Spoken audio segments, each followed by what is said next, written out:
The patriotic vibes overwhelmed the arena when the president entered the building.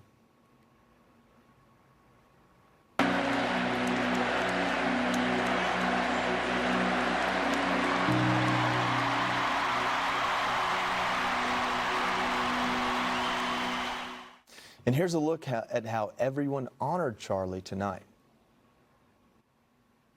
On that terrible day, September 10th, 2025, our greatest evangelist for American liberty became immortal. He's a martyr now for American freedom. He was violently killed because he spoke for freedom and justice, for God and country, for reason and for common sense. So he said the left, radical left lunatics, may have all the money in the world, but they can never outwork me. I will wake up as early as I need to about himself. I will stay up as late as I need to, and I will never stop fighting for our country. And he did this until his dying breath. Charlie Kirk built a movement. He transformed the face of conservatism in our own time, and in doing so, he changed the course of American history. After Charlie's assassination, we didn't see violence. We didn't see rioting. We didn't see revolution. Instead, we saw what my husband always prayed he would see in this country. We saw revival. He wanted to save young men, just like the one who took his life. That young man. I forgive him. Hours of beautiful and inspirational moments just like that. We've got complete coverage of the memorial service throughout the show, with many guests joining us who attended and spoke at the event. But first, we have Fox team coverage live in Arizona. Jeff Paul is standing by outside Turning Point USA headquarters. And we go to Bill Malusian, who is live at Charlie Kirk's Memorial in Glendale, Arizona. Bill? Yeah, Joey, good evening to you. We have that full capacity crowd of more than 60,000 now streaming for the exits here at State Farm Stadium here in Glendale. You can see now that this program is over, everybody is getting ready to head out. Remember, 60,000 people were in that building, and then across the street from us was the overflow where there were tens more thousands people. You can see how many people are heading out, walking to their cars right now after this program, which was more than 5 hours long. Everybody's holding up Turning Point USA signs. Brian, if you want to try to pan onto the flag over there real quick. There was a big group of people that had unveiled a huge American flag. They were waving it, showing their patriotism after this. Guys, we're live on Fox right now. Does anybody want to talk about what did you think about the program? I thought it was really respectful. There was a lot of great speakers, and I thought it was honestly really respectful. It was a lot of emotions. Erica's entire speech was really moving, and the fact that she was able to even bring herself to forgive the shooter. I mean, it was really, like even just talking about it right now with you, man, like emotional, really emotional, really emotional. So I'm glad that I brought my son and my wife out here to. Where are you guys from? We're from Arizona, surprise. So we got up here 4:30 this morning. We waited in the huge line. Even the line, it was really respectful. Obviously, everybody was trying to get in at the same time, but there wasn't a lot of pushing or shoving or anger of like, hey, you know, you're cutting in line. It was really great, and it was good for the country. It's healing to hear and see all of the people that were here talking and preaching Christ. And what do you think about this massive crowd? I mean, we're pushing probably upwards of 100,000 people between the overflow and the stadium itself. What do you think about all these people who showed up for Charlie Kirk? It's a small blip on America that shows the movement that he was able to push. The entire movement is because of him and the message that he preaches of Christ. Move forward, be Christ-like, help the country grow in the correct direction. And I completely agree with the message and everything. It truly is. It's amazing to see all these people out here with the exact same mindset, the exact same emotion and thought-provoking rhetoric that helps move the country in the correct direction. That we're not all just out here spewing hate. It's all from a position of love. I really truly felt that. And what's your name? Mike. Mike, appreciate your time. Appreciate you, man. Thank you. And guys, one of the things I'm noticing is we see a lot of the people heading to their cars, heading to go home, is a lot of people are wearing the exact same shirt that Charlie Kirk, was wearing on the day he was assassinated at Utah Valley University. That white T-shirt with black print that says freedom across the chest. Excuse me, guys. We're on Fox News Live right now. Would any of you guys like to say a quick word? What you thought about the program? I thought it was a great program. Well run. The hardest part was getting in. Other than that, once we got seated, it was great. Didn't know if it was going to be full or not, but by the time we started, it was full. Yeah, it looked packed in there. What did you think about that?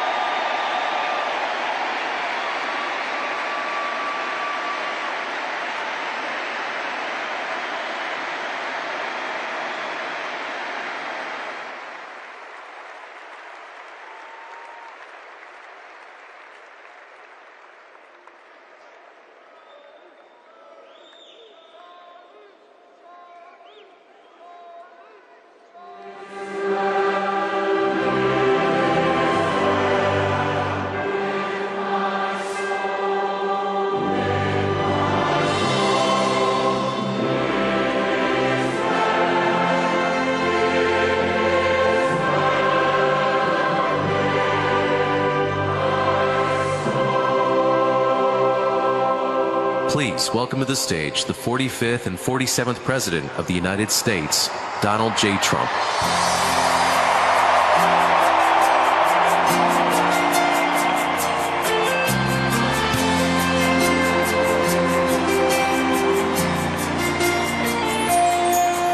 If tomorrow all the things were gone, I'd work for all my life, and I had to start again. Just my children and my wife. Thank my lucky stars to be living here today. But the flag still stands for freedom, and they can't take that away. And I'm proud to be an American, where at least I know I'm free. And I won't forget the men who died, who gave that right to me. And I gladly stand up next to you and defend her still today. 'Cause there ain't no doubt I love this land. God bless the USA.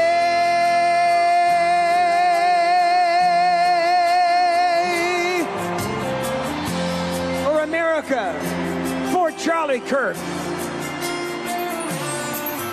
From the lakes of Minnesota to the hills of Tennessee, across the plains of Texas, from sea to shining sea, from Detroit to Houston, oh, in New York to LA. There's pride in every American heart, and it's time we stand and say that I'm proud to be an American, where at least I know I'm free. And I won't forget the men who died, who gave that right to me. And I gladly stand up next to you and defend her still today. 'Cause there ain't no doubt I love this land. Sing it! God bless the USA.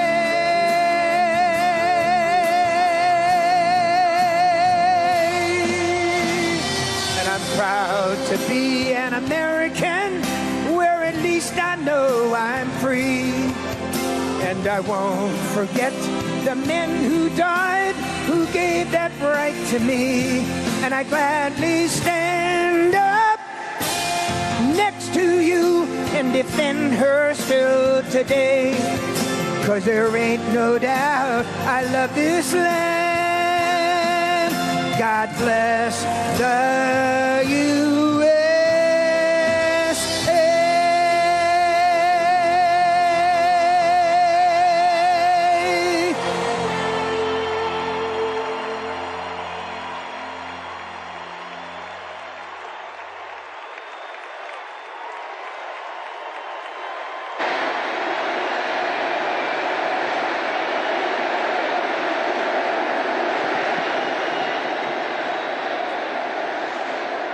I want to thank you very much, Lee. You've been there from the beginning with us, Lee, and we appreciate it. Nobody can sing that song like Lee Greenwood. Thank you very much, Lee, very much for being here. And his voice has not changed, you know? Pretty amazing.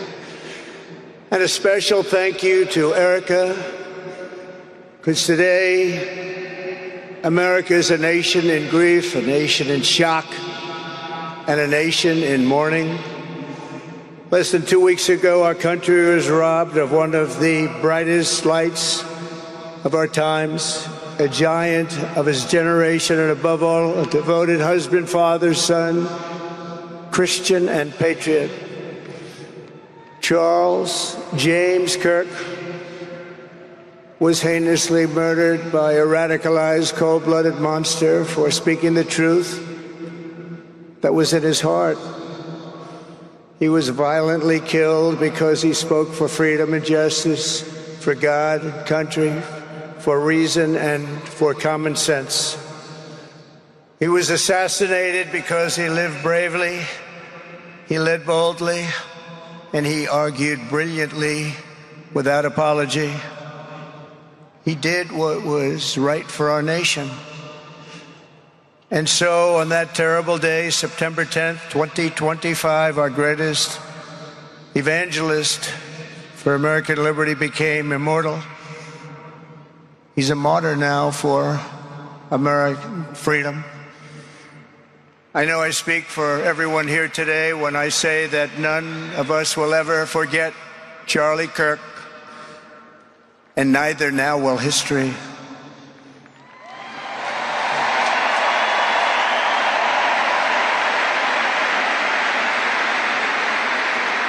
Because while Charlie has been reunited with his Creator in heaven, his voice on earth will echo through the generations, and his name will live forever in the eternal chronicle of America's greatest patriots. He will live forever. To Charlie's incredible and beautiful widow, Erica, we know the weight of this monumental loss is almost unbearable. But even in the midst of heartache and pain too great to even fathom, you have somehow found the strength and deep faith to be a comfort to millions and millions of people. And thank you very much, Erica. Thank you very much.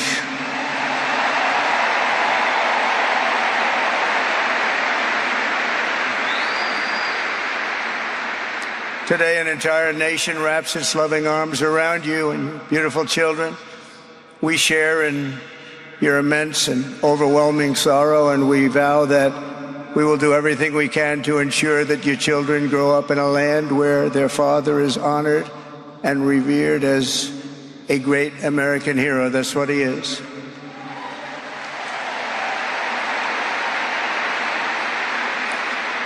To Charlie's parents who lost their beloved son, and to the entire Kirk family, we know that no words can ever be enough to fill the void he leaves behind. That's a void that just can't be filled. But I hope the extraordinary outpouring of emotion over these past 11 days has comforted you with the knowledge that your son brought more good and love into this world in his 31 short years than most people, even very, very successful people, can bring in a lifetime. This right here, ESPN Bet, this is the sports book that gives fans the tools they need.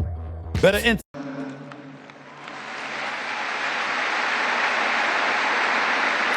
Charlie Kirk loved America with everything he had, and as we can see so clearly today, America loved Charlie Kirk.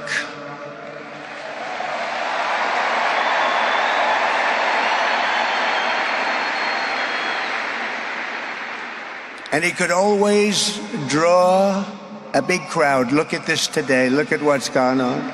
This is a big crowd.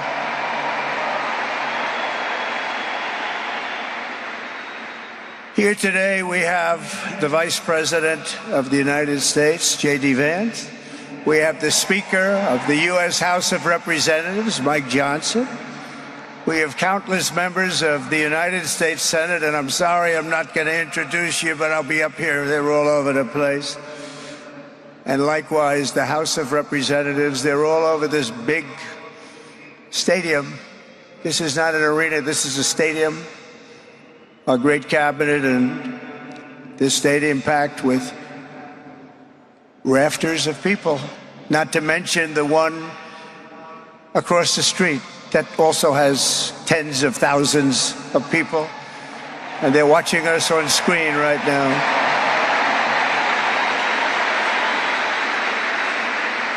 And I'm sorry we couldn't get you in. If anybody would like to give up your seat, please walk across the street. But this is like an old-time revival, isn't it? An old-time revival.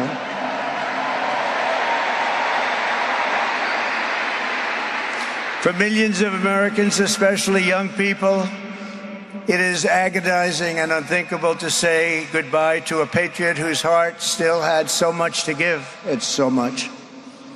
Raised in the suburbs of Chicago, Charlie was filled with a patriotic spirit from his youth, and he was an all-American in everything he did. And one of the last things he said to me is, "Please, sir, save Chicago." We're going to do that. We're going to save Chicago from horrible crime.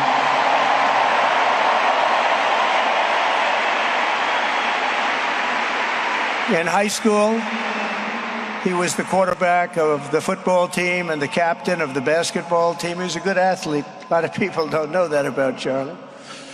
He was an Eagle Scout who spent his school lunch breaks listening to another champion for liberty, somebody that he greatly admired, Rush Limbaugh.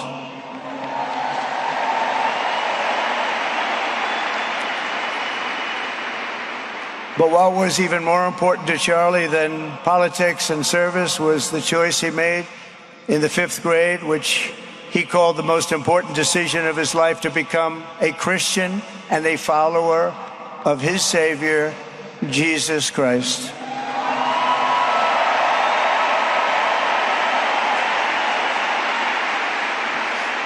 Inspired by faith and his love of freedom, Charlie did something remarkable when he was just 18 years old. On the advice of a mentor who told him to put off going to college because he was doing so well, he devoted his life to converting young people to the conservative cause. How did he do? Take a look. How did he do?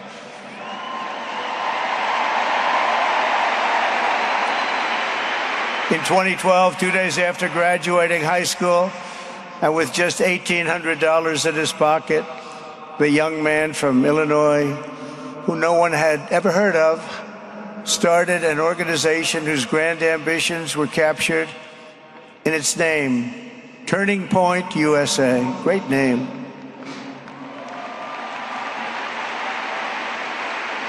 And I have a feeling it's going to be bigger and better than ever before. Does that make sense? It's going to be bigger and better than ever before. Look at what's happening. 12 years ago, Charlie walked onto his first college campus, the very liberal University of Wisconsin at Madison. He set up a card table and put up a sign with 3 words: "Big government sucks." Could you believe that? That's Charlie. That day, Charlie talked to every student who approached him, most of whom were probably quite a bit older than he was. Finally, after many hours, he found the first ever Turning Point chapter leader. His first year out of high school, Charlie traveled 300 days raising money and taking his message to campuses all over the country. He lived out of his parents' basement, and they actually loved having him there. They loved Charlie. Everybody loved Charlie. And on the couches of friends and supporters, he lived off couches for 2 years, 3 years, then life started getting a little bit different, but he was always the same. For 5 years, he refused to take a paycheck, but day after day, he worked from 5 a.m. in the morning till 11 p.m. in the evening, always. his staff remembers that he wore Walmart jeans and T-shirts from the Goodwill store. Remember the Goodwill store? It wasn't easy, but Charlie wasn't in it for money at all, never has been. Money was never his thing. He was always in it for the mission. As he liked to say even back then, we have a country to save. Just what he did. He'd call me all the time, sir, we have a country to save. I said, Charlie, thanks very much for telling me that. I appreciate it. Charlie volunteered for my 2016 campaign and traveled the nation with my son, Don, and Eric. I got to know him very well and saw immediately that Charlie was actually a master builder of people. It was Charlie who first started organizing young black conservatives hungry for support and leadership. It was Charlie who stood up for persecuted Christians and Jews on college campuses. It was Charlie who helped bring online censorship, free speech, and cancel culture to the fore of our political debate. He was right up there with me. It was Charlie who helped unite MAGA, and you know what MAHA is? That's right, Make America Healthy Again. And tomorrow we're going to have one of the biggest announcements, really medically, I think, in the history of our country. We're going to be doing it with Bobby and Oz and all of the professionals. I think you're going to find it to be amazing. I think we found an answer to autism. How about that? Autism. Tomorrow, we're going to be talking in the Oval Office in the White House about autism, how it happens, so we won't let it happen anymore, and how to get at least somewhat better when you have it, so that parents can help their child, their beautiful child. That's a big one. I've been bugging everybody over there, get the answer to that. You know, 20 years ago, 1 in 10,000 were born with autism. 20 years ago. The most recent survey says 1 in 12. How bad is that? That's for young boys, baby boys, but also girls, a little bit better. It's about 1 in 20, but we can't. Because obviously there was something really wrong, and we think we know what that is. It's going to be, I think it's going to be one of the most important news conferences I'll ever have, and I look so forward to it.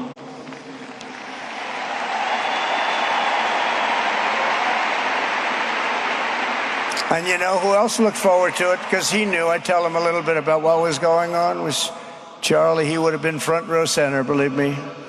We'll be missing him tomorrow. It was such a big deal for him, too. He brought together Donald Trump, Bobby Kennedy, right here in the great state of Arizona 1 year ago. Remember that? What a night, what a day that was. And it was Charlie who was among the first to speak to me about a man from Ohio by the name of J.D. Vance. Have you ever heard of him? He's doing a good job.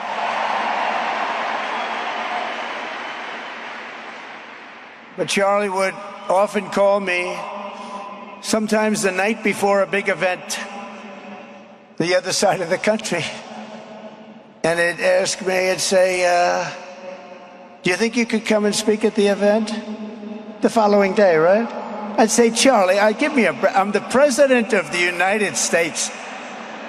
You want me to travel 4 hours by plane? And you know, sometimes I did it. He was a very good guy. He was a very convincing guy. He didn't stop, but he would ask for things like that. Sir, could you be tomorrow in California? I said, Charlie, give me a break, please. He just wouldn't stop. And he succeeded. But I almost always went because you never wanted to let Charlie down. He worked so hard. You just didn't want to let him down. I felt guilty. He'd make me feel very guilty. As president, many people asked me for things, but Charlie was one of the few who always gave more than he took. He was a giver, much more than a taker.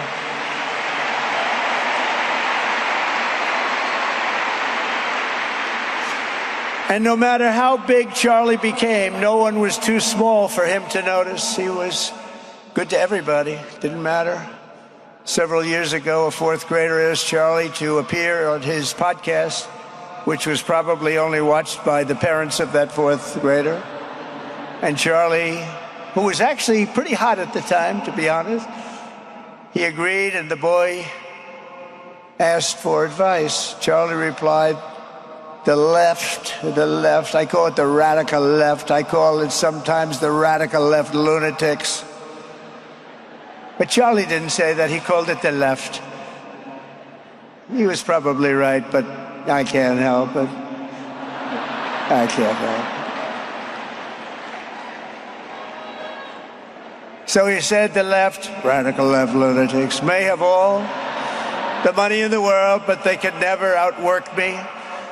I will wake up as early as I need to about himself. I will stay up as late as I need to, and I will never stop fighting for our country.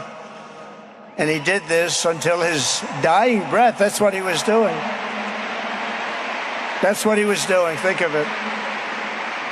Wow.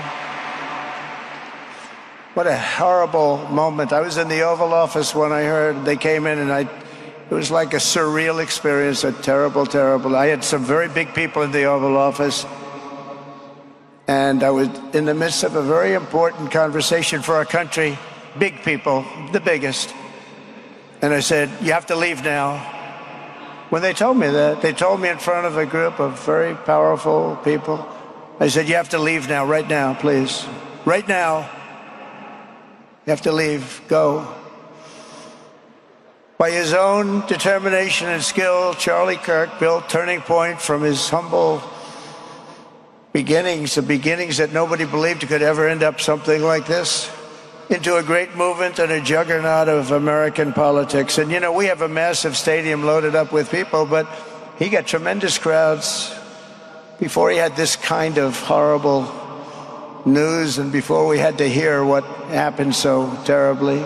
He delivered more than 250 speeches a year at over 200 colleges and universities, and that was... We will shortly, sir. I'm being told we got to wrap up really quick, but guys, that's the scene out here. People spilling out, and you can tell some of the folks emotional from this program. Everybody's saying it was a fantastic program, and seeing so many like-minded people here. But that line when Erica Kirk said she's willing to forgive her husband's assassin, that is touching everybody out here in Glendale, Arizona. We'll send it back to you. Thanks, Bill. Turning Point USA will host an event tomorrow night at the University of Minnesota. It will be the first American comeback tour event since Charlie's death, with another one planned for the end of this month at Utah State University. Jeff Paul joins us live from Turning Point headquarters in Phoenix, Arizona. Jeff? Well, yeah, Joey, it's incredible. Crowds of people are still coming here to the Turning Point USA headquarters in Phoenix to honor the life of Charlie Kirk. And I would say most of the people who came out here today were people who couldn't get into State Farm Stadium for the memorial. So instead, they came out here, they were watching it on their phones or listening to it on speakers that had been set up, and really just kind of taking in all those words that were spoken over those many hours of that emotional memorial for Charlie, honored by the outpouring of love. Children in the public square and at school board meetings. And that's what Charlie did for these young people. And they saw that. He believed in their future. He believed in an America where they could own a home, raise a family, have kids, and then most importantly, freely worship God without all of this censorship and all this misery. That's what Charlie did for this generation. And when these kids start showing up at church on Sunday and you said nothing about his martyrdom last Sunday, you might want to ask them why they're there, and they're going to say because of Charlie Kirk. You might want to learn a little bit about his life, Pastor, because he's the one that the Lord has used to create this awakening in America. Pastor, it's Kevin Cork. Thank you so much for your time tonight. I want to read this as we talk about Erica Kirk and the moment that really struck me personally, Colossians 3:12 and 13. Therefore, as God's chosen people, holy and dearly loved, clothe yourselves with compassion, kindness, humility, gentleness, and patience. Bear with each other and forgive one another if any of you has a grievance against someone. As the Lord has forgiven you, so you must also forgive. That was a tough pill to swallow for so many of us after we saw what happened to Charlie. I watched Erica. I listened to her today. It really hit close to home for me personally. How did it strike you? Amen. It was divine. There's no explanation for Erica having such. Point USA will last forever. We will come to find that in the final moment, that Western civilization was saved through Charlie's sacrifice in the only way possible.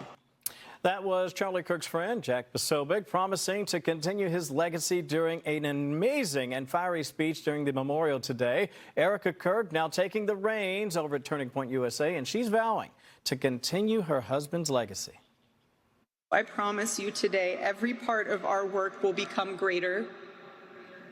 I am tremendously honored to be the new CEO of Turning Point USA. I do not take that lightly. Charlie and I were united in purpose. His passion was my passion, because when you stop the conversation, when you stop the dialogue, this is what happens. When we lose the ability and the willingness to communicate, we get violence. Indeed, from seat to seat, from laptop to telephone, and watching all over the globe, it seems pretty apparent that people are certainly ready for Erica to take the lead. I felt the Holy Spirit speak through her. So I can't wait to see, and I am a mother, I am a wife, I will be behind her 100%. And I heard her battle cry. She is going to continue on this legacy of her husband. I think that would be, Turning Point would be in great hands with Erica leading. For more on Erica's new role and what it may mean for Turning Point USA, we are thrilled to be joined by my good friend, Jack Posobiec, friend. In previous elections. Not any other way. Charlie believed that. That's the right way to do things. I hope that's what we can do. But yeah, I think our side handled this tragic thing in the right way, celebrating what Charlie Kirk meant to the country, what he meant to young people. I mean, I shared this last week. Our daughter, who's 30, I think the same age as Charlie, maybe a year older, she sent me a text and she said, "This is devastating, of course, for his family, but it's devastating for our generation.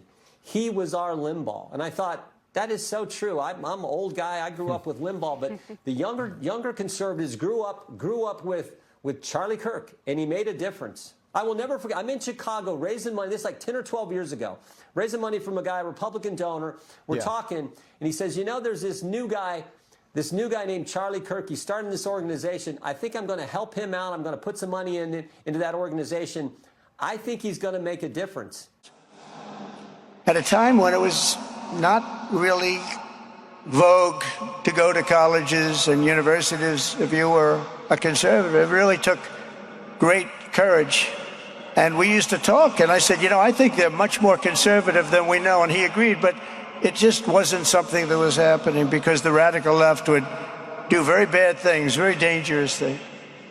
But Charlie set up chapters on 2,200 campuses and spoke at more than 1,000 churches. He launched a podcast and radio show that grew to an audience of 1 million Americans a day, one of the bigger shows on radio. And Charlie didn't just bring young people into the movement. All of a sudden, it started to grow by leaps and bounds. By 2024, we won more young people than any Republican candidate in the history of our country, including, for the first time, a majority of males under 30. Can you believe it? Remember when Republican presidential candidates would get 4%? No, we did unbelievably with young people. And he was a big, big factor. Unbelievable. But he made me work for it. Sir, you have to make a speech here, you have to make a speech there. But we did it, and we won, and our country is doing unbelievably well now. We had a country